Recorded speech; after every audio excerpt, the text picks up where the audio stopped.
is going to be covering the Danfoss ERC 112 control. This is our newest control, the one that we use probably in the majority, the most of our equipment. So a little overview of what we're doing. We're going to cover the startup sequence, run through that, cover some defrost, evaporator fan operation, set points, how the set points operate, compressor voltage protection, probe locations, some troubleshooting tips, and then open up the field for any kind of questions that you may have. So to begin with, if you come up on the unit and you find that there's a blue dot on your display, generally these calls come in as the unit's not cooling, not powered on, something to that effect. You show up and you find this blue dot on the display. That simply means that this control is in standby mode. You hold down that lower left button, that would be the circle with the line through it. You hold that down for 5 seconds and the display should power on. It'll show on for a couple of seconds and then change over to DEF, and you'll have that melting snowflake down there in the bottom corner. What this does is it runs through its defrost mode. If needed, the temperature of the coil will dictate how long it remains in that defrost. Once that has completed, the unit will move forward as far as normal operation. So when you get into your sequence of operation, this is all, of course, based off of everything operating normally. On a refrigerator, you'll initialize power to the control. The unit will go through a coil warm-up. This can last anywhere from 2 to 75 minutes as a maximum, or 41 degrees on the coil itself. So that is either it's a minimum of 2 minutes or 41 degrees, or a maximum of 75 minutes or 41 degrees. So either any of that scenario can terminate the defrost and initiate the next step, which is the drip time. The unit to control should go into a 2-minute drip time following that coil warm-up. Once that has completed, the lock screen will show you DEF on the screen, and then that'll last for 30 seconds or until the coil hits 25 degrees, at which point the display will begin to show you your normal cabinet temperature. On a freezer, it's the same concept, just slightly variances in certain times and temperatures. Your coil warm-up is 3 minutes to 35 minutes maximum, or 55 degrees on the coil itself. That is again followed by a 2-minute drip time, followed by the defrost, DEF on the screen. Excuse me, it is not in defrost at that point. I should emphasize that fact. It is not, in fact, defrosting at that point. That is just a something to keep the display from showing a warmer cabinet. That is followed by normal operation, which would be your cabinet temperature displayed on the control, along with the pertinent icons depicting what is taking place inside of the unit. So some defrost types. The defrost on a refrigerator is adaptive cutout, meaning that it will terminate at 41 degrees or a maximum of 75 minutes. So there is again, temperature and time play a role into most of the features of this. If a unit has 2 evaporators, let's say you're working on like a lowboy, like a grill top that has 2 evaps in the base, the coldest coil will have to reach 41. So even if the other coil is at 70 degrees, if the other one is still registering at 40 degrees, it has to obtain that 41 degree mark prior to defrost termination. Of course, that comes with a caveat of 75 minutes as a maximum. If both coils are reading 10 degrees and the defrost duration has reached 75 minutes, it will default back into a cooling mode.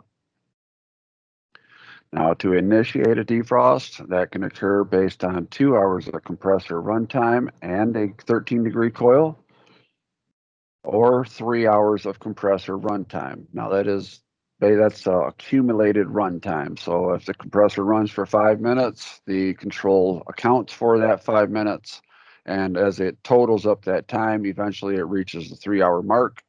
It initiates a defrost. Defrost for a cooler will last for a minimum of 2 minutes on up to again, the maximum being 75. That will be followed by a drip time, which is a 2-minute drip time. This allows moisture to dissipate from the evaporator. And then you have a fan delay. The fan delay can last up to 2 minutes before it just goes back into standard operation as far as the fan, or 25 degrees on the coil temp. As a rule, you're going to reach that 25 degrees long before the 2 minutes unless something is wrong internally on that unit. With a freezer, we're going to attain a 55-degree coil temp. That's our cutout temperature. Initiation for a defrost on this is going to be 2 hours of runtime accompanied by a negative 23-degree Fahrenheit on the coil, or 7 hours of accumulated compressor runtime. Again, the defrost duration, we have a minimum of 3 minutes on the freezer or a maximum of 35. Again, at that 35-minute mark, regardless of coil temperature, the unit's going to go back into control, or the controls go back into cooling mode. This is as a default just to keep things running in the event of a failure. This is followed by, again, a 2-minute drip time to allow for dissipation of moisture. And then your fan delay is either 2 minutes or a coil temp of 10 degrees. Again, though, we should expect to see the 10 degrees long before 2 minutes has occurred. To initiate a manual defrost, let's say on a cooler, it's not going to be a whole lot of help, but on a freezer, if you're trying to terminate ice off an evaporator, or you just want to check the system to see if everything's operating normally, simply press and hold the defrost button for 2 seconds. The defrost button is that melting snowflake on the upper left side, or disconnect and reconnect power to the control or to the unit itself. Again, when the unit comes on, it comes on in a defrost mode. The evaporator fan delay, the on time, off time, these have what they call an energy saving feature. On your refrigerators, your evaporator fan will not run constantly. They will run on for 2 minutes and off for 2 minutes until the next call for cooling. At that point, when they have a call for cooling, both the condenser and the evap fan should be running simultaneously until the thermostat has satisfied, at which time it will go back into that 2 minutes on, 2 minutes off cycle. A freezer will have a different setup. They will have a 5-second delay after the unit powers on, the condenser powers on, followed by evaporator fan operation. But the evap fans, when the thermostat satisfies, the evaporator fans also terminate power. So they should not have any evap fans without the condensing unit running, assuming all things are operating normal. The set point, this is one that gets a lot of people on the first time. They're just a little bit different than what we're used to. The set point on these ERC 112 controls is actually a midpoint versus a cut-in temperature or a cut-out temperature. You're setting the midpoint between those two. On a refrigerator, that is it's plus minus 5 degrees, but that is actually 2.5 above to 2.5 below. Using that 36 degree as an example, let's say we put our set point to 36. Our control will call for cooling at 38.5 degrees and then satisfy at 33.5 degrees. Similar with a freezer, you're again putting a midpoint in, although with a freezer, you're going to have anywhere from, you're going to cut in at 1 to 2.5 degrees above and then cut out at 1 to 2.5 degrees below. So just, if you see that, don't let it fool you. It's really just a midpoint. Again, you got your 2.5 above to 2.5 below being your cutout. As far as set points are concerned, these controls allow for a pretty good swing. The refrigerator has a maximum set point of 43 degrees with a minimum of 30. However, if you come across a customer that has their control set to 30 degrees on a cooler, Maybe educate them that's even though the control allows you to go that far, it's not a good idea to set your control any less than 35. Again, at 35, we're cutting out at that 32 degrees basically. So we're right on the edge of freezing our evaporator if we set our control any lower than 35. Same scenario with a freezer. They have quite a good swing they can choose from, 25 above to -15 below. With that -15 below, that is, again, we're going to freeze up our coil. It's going to be more than the defrost can take care of in the time allotted. It'll hit the defrost will hit its time limit, which will default back into cooling mode, amplifying our ice up issue, causing our evaporator to freeze up even more. The lowest we would want to see a set point on a freezer would be at -5 degrees. So again, it's just one of those things that just because it goes there doesn't mean we want it there. So if you see it, just educate the customer. Not a big deal, just one of those things. Everybody's got to learn. These controls do come with compressor voltage protection. What this does is, in the event of it breaks that minimum or maximum threshold of 95 being the bottom, 145 being the top.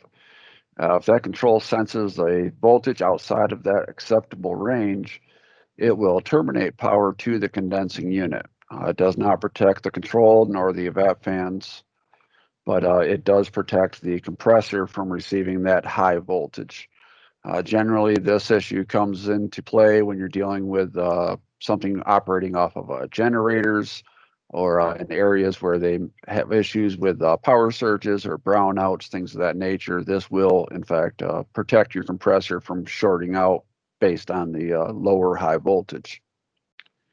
If you get a call or you're at a location and you see this, what you're going to find is it's going to give you the UPT, voltage protection, and that will cycle through with one of the other two, either ULO or UHI, depicting which one of the two is the case, either obviously low or above.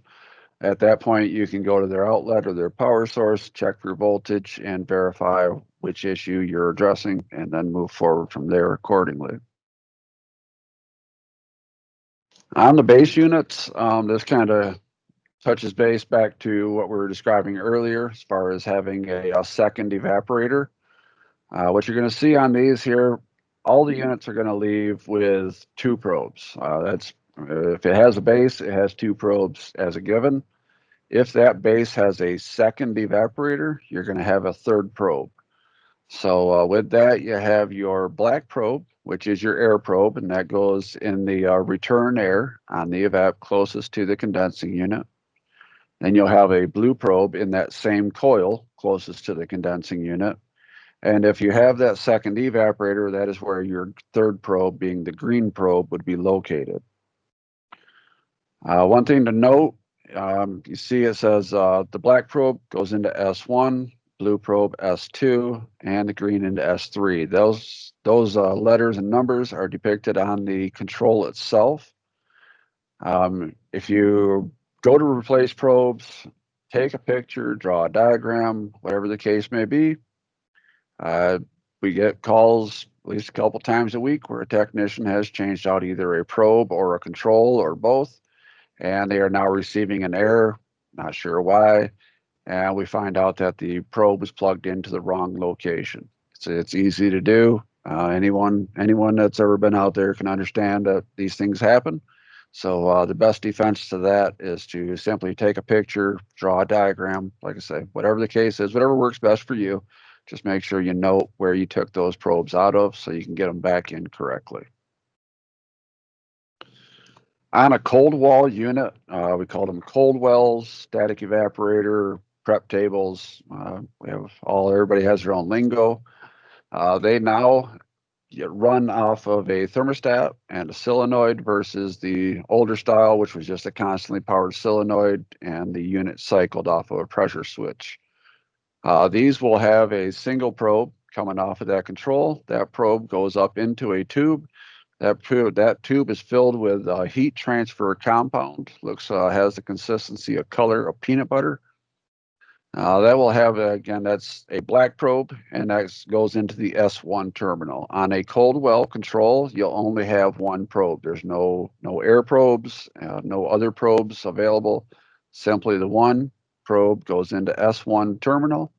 And make sure, if for some reason, it's going to be quite rare, but if some reason you end up pulling that probe out of that tube, when you reinsert it, make sure that this is one of those where you note it before you pull it out all the way. Mark it with a marker, piece of tape, something to let you know how far out you pulled that probe. So when you go to reinsert it, you can get it back in at that same length.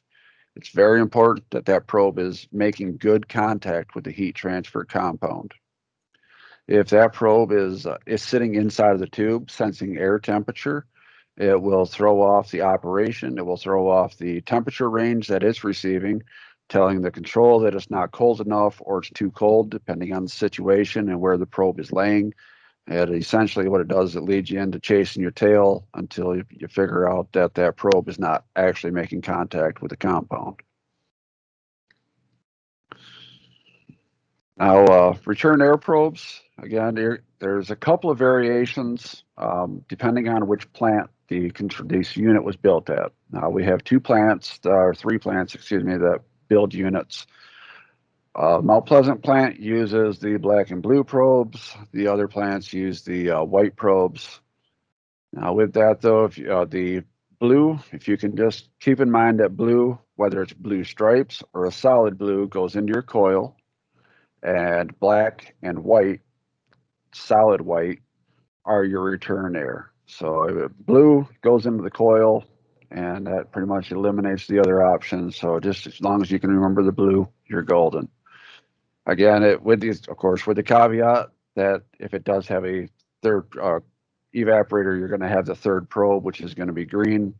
But like I say, it's pretty straightforward. And if you're ever in a situation where you're just not sure, absolutely give us a call. We'll be happy to walk you through it and give you some pointers and get you back on your way. When troubleshooting the ERC 112 control, you'll have we have three main errors that we deal with, being the E1, E2, and the LEA. Again, if you have the second evap, you can get the EO3. We get a high temp alarm, being the box is over set point, or a low temp alarm where it's below set point, along with your voltage, high and low. The ones you're most commonly going to come across are going to be the EO1, EO2, and LEA. EO1 simply means that there's something going on with the air sensing probe. That does not mean that the probe has failed. That it leads you to an area to start to perform a diagnosis. Just because you see one of those codes on the screen does not mean that you need to order and replace that part. You first need to verify that part failed before you order and replace it. The LEA it indicates that the control has been calling for cooling for 24 hours or better without satisfying. So it has been calling for cooling for better than 24 hours without reaching set point. That is simply all the LEA means. It doesn't depict anything special, doesn't really even give you a direction to go in. It just lets you know that this unit has not satisfied. That could be due to a broken fan blade or a failed compressor, anything in between that. So just keep in mind, if you see LEA, the unit has not satisfied. The control just has not satisfied. The one thing the control does have is some protections for the compressor. Along with the voltage protection, it does have a compressor minimum on and off time, or excuse me, a minimum off time and a minimum run time. I apologize, I misspoke there. The minimum off time is 3 minutes. This keeps it from short cycling. And then you have your minimum run time, again, short cycle protection, which is 2 minutes. And but there is no maximum run time. It will run till the guts fall out. So has no issues there. The probe reading, this is something that's definitely nice about these controls, is we can go through the control now and check what that probe is reading. Reverting back to what I was talking about, if you see the E01 error, don't just order a probe. We can simply go through the control. It takes all of 5 minutes, see what kind of reading we're getting. I don't expect you to memorize or read all 10 steps here. Don't worry about that. You can find this online. We have a great video. It's on YouTube. You can go to our channel. It's called Delfield Tech Talk. And you'll find a video that says real-time probe reading. If you can't get on the internet for some reason, you can't get to that video, call us here at the shop. We'll be happy to email you a PDF with all the instructions and walk you through it step by step over the phone. Again, it only takes a couple of minutes. To do this, you simply hold down the up and down arrow on the right-hand side, hold them down simultaneously. The screen will change. It'll show PAS. That'll change off to 3 zeros. We hold the up arrow till we get to 187. Once we've attained 187, press the power button, and it'll give us the THE. We move up, press the up arrow, go to service, press the power button again, and then we can scroll through. We can get our ATT, our ET1, or our ET2. Those three allow us to check our probes, our actual real-time probe reading. We'll use ATT as the example. That's our return air probe. Once we scroll through, we find ATT, press the power button, and a number will come up on the screen. That number is what the probe is currently reading and sending back to the control. So if we have a box, we take our independent thermometer, we put it inside the box, we see that our cabinet's at, let's say, 25 degrees. We do the real-time probe reading, we get to ATT, we push the power button and it shows 105 degrees. We know that that probe has failed and we just need to change out the probe. Same situation with ET1 and ET2. Being coil probes, you're going to grow in there. Let's say the unit's cooler and it's running normally, condenser's running, everything's working, and you log into, you can expect on a cooler, you're going to have a 15 to 20 degree evap. You log in there, you go through the steps, you do your real-time probe reading, and you find that that probe is showing you 15 degrees, you know the probe is doing its job.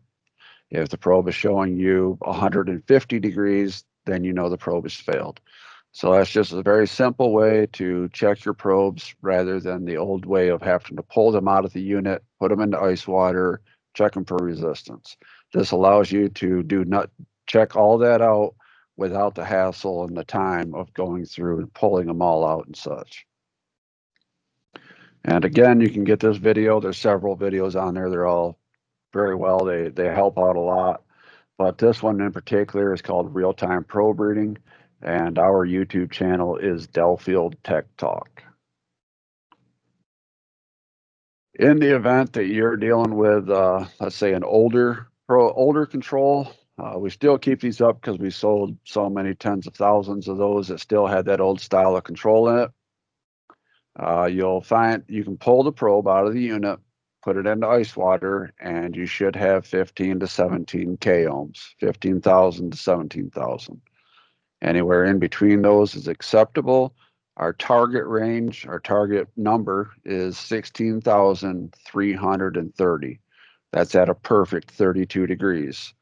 So if you're in a position, again, where you're dealing with the generation before this, that is how you would test those probes to see if they have, in fact, failed. It says do not cut and splice probes. And we definitely, in all situations, want to exhaust every effort not to cut and splice the probe. I mean, as soon as you make that cut, you've created an area for a failure. It's just that simple. There's going to be scenarios where you're not going to have the opportunity to reroute or rerun a probe. It exists. I mean, don't make it your first go-to. Again, exhaust all other efforts prior to this. This is a literal last-ditch effort. If, in fact, you have no other option but to cut that probe, once you cut the probe and splice it onto the existing wire, use solder to make your joint and cover it with heat shrink.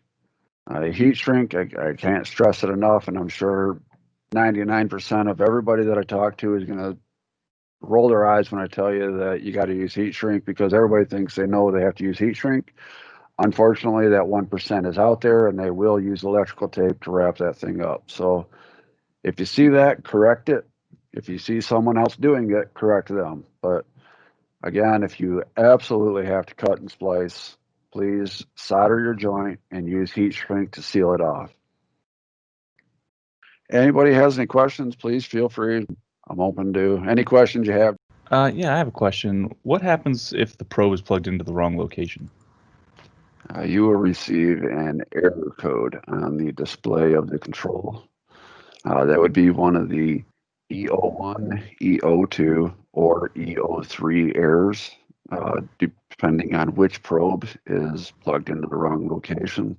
The probes are designed to be plugged into a certain spot on the control via the configuration of the plug. It is possible to get them in the wrong location. So if you do install a new control or new probes and you result with one of those E codes, then it would be time to look at the back of the control and determine if it is in the wrong location. All right, thank you. I have a question. Can the defrost settings be changed? The defrost is determined via the programming at the factory before the control leaves.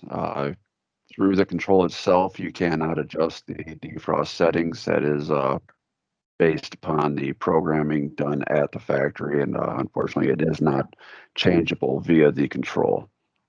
All right. Can we make the evaporator fans run all the time? You can activate the fans to run full time by sending direct power to them. Can we make the evaporator this evaporator will fans not run all resolve the time? any issues related to freeze-ups or things of that nature. It is a good way to test the operation of the fans to verify they are or are not, in fact, failed or functioning properly.